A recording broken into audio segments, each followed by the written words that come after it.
So we already switched our power supply from main to generator.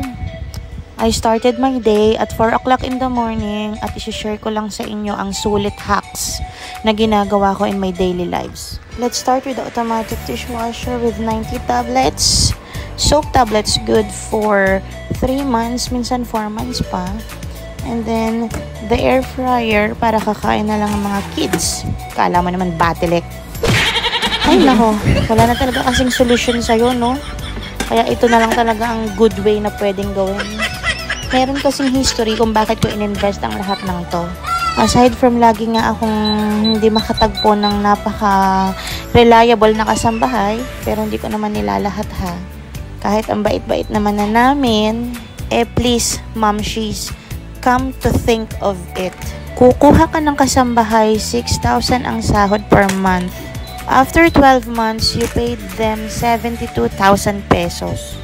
They are not forever with you and you are lucky if you have one of those. If they leave you after 12 months with that 72,000 pesos, anong matitira sa'yo? Nganga ka. Bakit ba tayo kumukuha ng kasambahay? Diba? Siyempre para may makasama sa bahay at may tutulong sa atin para umalwa ng trabaho, para mapadali ang lahat. Mamshies, kung may proper mindset tayo lang ha, kung iisipin lang natin, lahat ng na-invest ko na to na automatic appliances did not cost me 72,000 pesos. At sasamahan ako nito from 3 to 10 years hanggat kaya pa silang i-repair kahit 2 dekada. Diba? Imagine. Mindset ba? Mindset. At ang pinakamasaya sa lahat, yung napapagsilbihan ko ng ako mismo, yung pamilya ko ng maalwan, ang mga anak ko. Ang dami kong nagawa for today. At ayan nga, kasama ko pa yung anak ko dito habang nagdi-deliver kami ng cake na ginawa ko, na binake ko kanina, habang kusa nang gumagalaw lahat ng automatic appliances sa bahay. The best din niyang dishwasher, lalo na sa mga home bakers. Grabe, ang laking tulong sa pagliligpit. Imagine kung wala akong kasamang mga dekuryente, paano na, diba? Maiba lang ako, early blessings. Thank you sa tip, madam. 500 pesos, alam mo kung sino ka sobra. Tinanong ko tuloy ang anak ko kung anong gusto niyang ulam. Sabi niya is chicken sabaw.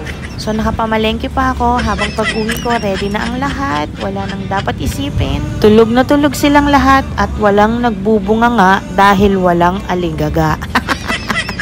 Tara na, uwi na nga tayo at maghahain pa tayo para sa mga junakis. O diba, alas 6 pa lang ng umaga, ang dami nang nagawa. At ayan na nga, ang favorite part ng lahat, breakfast time.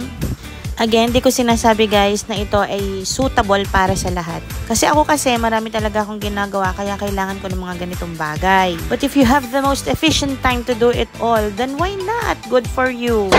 At tungkol naman sa bill namin ng kuryente, ang laki ng tipid kasi baka nakakalimutan nyo, ang tao de metro din. Ang mga pabrika nga, diba, mas nag-i-invest ng makina kaysa sa manpower. Nagmahal si Battelec pero mas nakatipid kami. And I am not saying hindi ko na kailangan ng isa pang manpower kasi ang kailangan talaga namin is 2. Lalo na papasok ng eldest ko, so marami akong ganap-ganap at kailangan ko talaga ng helper. Saan ba nakakabili ng robot? Yung voice command. Char! Again, disclaimer, hindi ko sinasabi na ito ay bagay para sa lahat. Useful to para sa mga gustong makatipid. Mindset, diba? Mindset. At sa mga madaming ganap sa buhay araw-araw na kulang pa ang 24 oras. O, sige na, bye-bye na at matutulog pa ang Mamshies. Have a good day everyone. God bless!